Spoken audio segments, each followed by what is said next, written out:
Dopo lunga gestazione nasce finalmente il Green Pass, che sarà indispensabile per partecipare ad eventi, viaggiare e accedere a molte strutture. Il Veneto, come spesso è accaduto in questa emergenza, è già sul pezzo. Lo conferma il presidente Luca Zaia. Finalmente sì, visto considerato che quando l'ho detto io mi hanno riempito di parole, lo dissi ancora penso ad aprile dell'anno scorso, 2020, e parlai di passaporto sanitario, sembrava quasi una roba da dittatura. La verità è che se vogliamo circolare abbiamo bisogno di un certificato. I veneti ce l'hanno già, che è il certificato vaccinale o del tampone.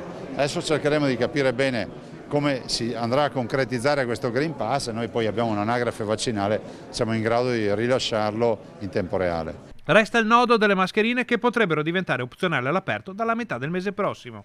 Adesso ci vuole attenzione, non bisogna abbassare la guardia e abbandoneremo probabilmente le mascherine, che utilizzeremo come l'ombrello. Le mettiamo, cioè l'ombrello si usa quando piove, quando non piove uno lo mette via. Le mettiamo quando troviamo degli assembramenti e le togliamo tutto il resto della giornata. Vado al supermercato, vedo una coda infinita perché c'è un sacco di gente, mi metto la mascherina, passo la mia coda e vado fuori. Così è un comportamento responsabile verso se stessi e verso gli altri.